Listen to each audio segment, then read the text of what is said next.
morning again. Good morning. It is such a pleasure to be here with you, and I so thank Reverend Carla for inviting me on this kickoff day of your autumn journey, fearless journey into healing. I've been helping people release themselves from fear for over a decade, and to me, it's fear that holds us back from everything that we dream of accomplishing. And so I was always searching for a way that I could free myself from that fear. My husband and I meditate every morning with A Course in Miracles, and we've been doing that since 1996. And one day when I was reading the Course, it was as Jesus was speaking to me. He said, "Everyone has fear, and many of you ask me to release you from that fear. And what I want to tell you is that I can't do that. I cannot release you from your fear because fear is something you made up. It's not real. And so trying to release you from something that isn't real is working at the effect level, where no change really takes place. What I am willing to do is work with you at the cause level. And the cause level of your fears are your thoughts. So if you're willing to get in touch with the thoughts that are fueling your fears and turn those thoughts over to me, I will transform them." Whew, that started me on a journey. I decided to put this to the test. I would take something in my life that had always been causing me a lot of fear, and I would get in touch with those thoughts and turn them over and ask to have them transformed. What that was my fear of not having enough money. So I decided to get in touch with that first thought. I don't have enough money. Jesus transformed that thought. Then the next thought came in. I never have enough money. Jesus transformed that thought. We don't have enough money in the bank. Jesus transformed that thought. And it was like I had pulled a brick out of a foundation. All of a sudden, these thoughts kept pouring in, and it really almost took my breath away at how many thoughts I had about my lack of money in my life and my fear that was around that. But I was determined to do this process and to see if it would work. And so it sent me on this journey for 3 days of allowing these thoughts to come up and asking to have them transformed. On the third day, I knew that I had reached a core thought. Buried underneath all these other thoughts about lack of money, I reached this thought. If you were to say to me, "Carol, what is one of your virtues?" I would say to you that I'm a very responsible person. I really believe that about myself. But I had a thought underlying all those other layers of thoughts that I wasn't responsible with money. So what do I create in my life if I know I'm this responsible person? I create not having any money in my life. So I don't have to be responsible for it. Jesus transformed that thought.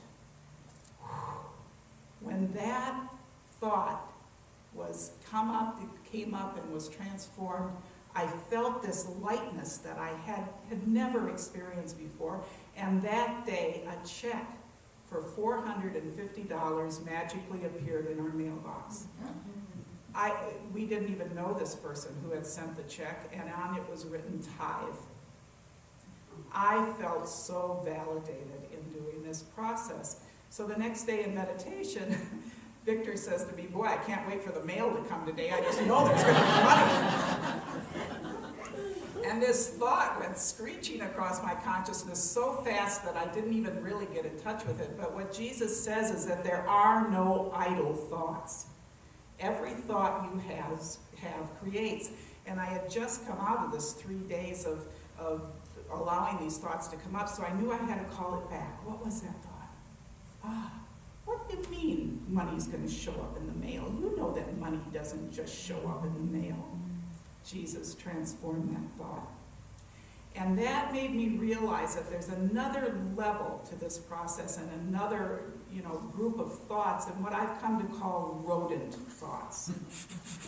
These are thoughts like little mice. If you've ever had a mouse in your house and all in the corner of your eye you catch this little glimpse of some shadow going across the floor, but then when you go look, it's not there, right? You know that it's in your cupboards, hiding and breeding, probably. Well, that's what these thoughts are like. They come into your consciousness, they fleet through, and then they go into the cupboards of your mind, and they breed, and they grow.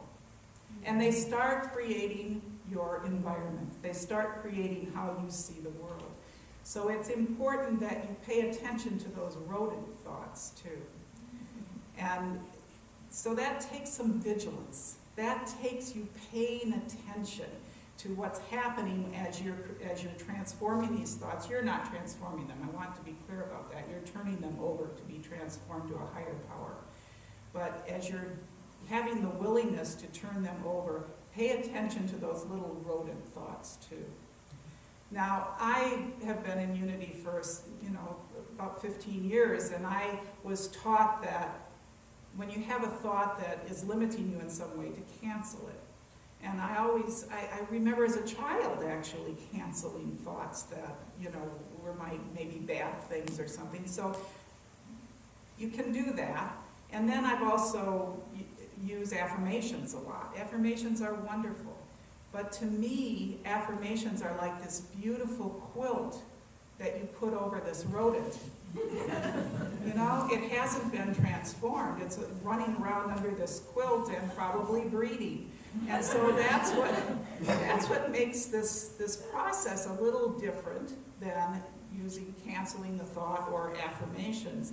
It is so powerful when you align with the divine power and ask that power to transform the thoughts that are limiting you from being the full expression that you are. So I encourage you to use this process. I've used it with so many of my clients, and they have seen their lives transform. A woman who had been crippled for 10 years walked. A person who just hated her job transformed her entire workplace by having her own thoughts transformed. Another person who was diagnosed with cancer ended up coming through that cancer-free. I mean, this will affect you on a physical level and on an emotional level and on a spiritual level. And it's a very simple process. It's not necessarily easy, however. It's not easy to always remember to pay attention to those thoughts, because we're often we'll say something, oh, I could never do that. Well, that's a thought. And so if you have a buddy that knows that you're doing this process and is willing to work with you on that to remind you when those thoughts come up, that's really great. Victor and I remind each other all the time. When one of us says something, I'll just say, well, that's a thought. And I don't tell him to transform it. I just remind him that that's a thought. And then he has a choice to transform it. I've got one little story about the resistance that comes up sometimes too. And this actually happens when you're feeling righteous. Somebody has done something to you and you are so angry at that person because you're so right and they're so wrong. Well, I was caught in that spiral one day, and I wrote this letter. I spent 6 hours writing this letter, telling this person how wrong she was and how right I was. And I pulled the letter out of the printer and I gave it to Victor and I says, here, read it. And he read it and he says, well, everything you say in this letter is true, but it's not coming from your heart. I said, Victor, but look what she did to me. And he says, I know, what she did to you is inexcusable. And are you willing now to turn all these thoughts over to the Holy Spirit and ask to have them transformed?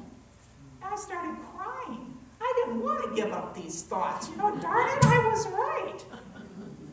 But I did.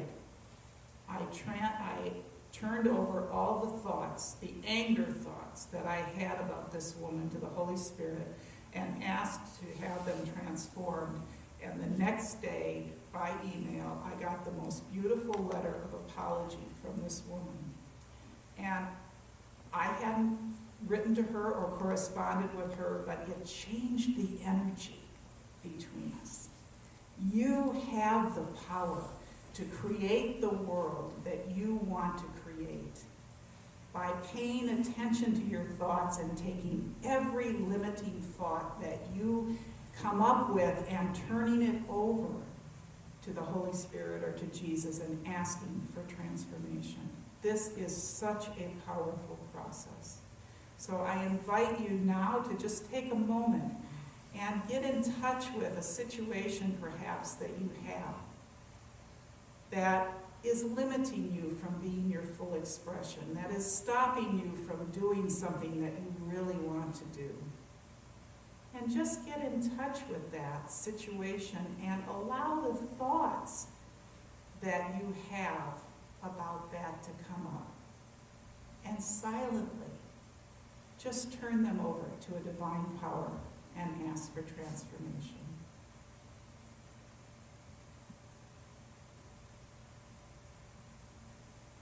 That's how simple this process is. Very powerful and very simple. So this is one of the processes that's in my book, Simple Healing Tools. My feeling is that if everyone could reach that state of personal empowerment, and it's difficult to do when you're in a state of fear, but if you can reach that state of personal empowerment, if enough people could do that, we would have world peace. If you look at the areas in the world that are most war-torn and where there's so much strife, it's usually where the people are disempowered. So Reverend Carla is going to start a study group with the Simple Healing Tools book. We've got 28 tools in that book and 30 stories that explain how people have used these tools and what has happened as a result of using them. So I think you'll find the book actually enjoyable to read. Okay. And so I want to take this opportunity to again thank you, Reverend Carla, and I invite you to use this process to transform your life. All right. Thank you, Karen.